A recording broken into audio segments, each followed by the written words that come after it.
Good afternoon, everyone. What if I told you that one of America's most unique coastlines is disappearing before our very eyes?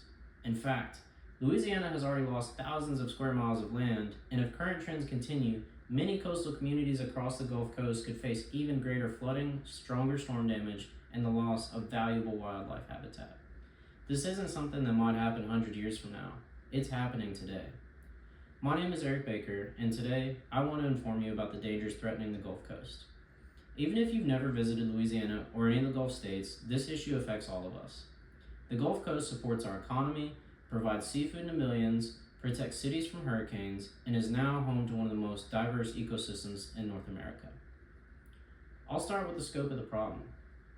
Since 1930, Louisiana has lost more than 2,000 square miles of coastal land. To put that into perspective, that's an area larger than the state of Delaware. According to a U.S. Geological Survey between 1985 and 2010, Louisiana was losing wetlands at a rate equal to roughly one football field every hour. That number is shocking because wetlands don't just disappear without consequences. Every acre of marshland that is lost removes a natural barrier between the Gulf of Mexico and nearby communities. These wetlands have protected people from storms for thousands of years by absorbing floodwaters and reducing the strength of storm surges before they reach their homes. The Gulf Coast is also one of the most economically important regions in the U.S. It supports major shipping ports, commercial fishing, tourism, and the energy industry. In fact, a large percentage of America's seafood, including shrimp, oysters, and blue crab, come from Gulf waters. When coastal waters disappear, these industries become more vulnerable to hurricanes, erosion, and habitat loss. So naturally, the next question is, why is it happening? One major reason is rising sea levels caused by climate change. As global temperatures continue to increase, glaciers and polar ice sheets are melting while warmer ocean water expands. Together, these processes cause sea levels to rise. As seawater slowly moves further inland, it enters freshwater marshes that were never meant to handle high levels of salt, which has been killing off native freshwater plants that would normally hold the soil together. As the plants disappear, waves and tides gradually wash the land away. These marshes are much more important than people realize. They provide breeding grounds for fish, shelter for migratory birds, and habitat for countless species of wildlife. Scientists often describe the wetlands as nurseries for the Gulf because so many marine animals spend early stages of their lives there. Without healthy wetlands, fish populations decline, wildlife loses habitat, and commercial fisheries suffer. Wetlands also act as a giant natural sponge. During hurricanes and tropical storms, they absorb excess water and reduce flooding before it reaches cities. Every mile of healthy marsh can help reduce storm surge, making coastal communities safer. However, rising sea levels are only part of the problem.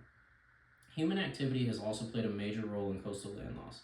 For decades, engineers have built levees along the Mississippi River to protect towns and cities from flooding. While these levees save lives and properties, they also prevent the river from carrying fresh sediment into the surrounding wetlands.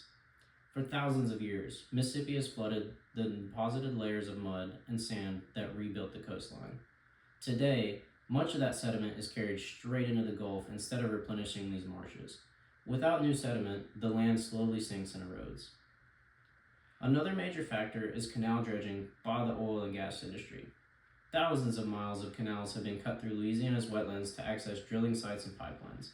According to a lawsuit filed by the Southeast Louisiana Flood Protection Authority, these canals have been accelerating wetland loss by allowing salt water to travel further inland and by breaking apart fragile marsh ecosystems. Now, it's important to understand that industries like shipping, commercial fishing, and oil productions are incredibly valuable to the Gulf Coast economy. Millions of people depend on these jobs. The solution isn't simply stopping these developments.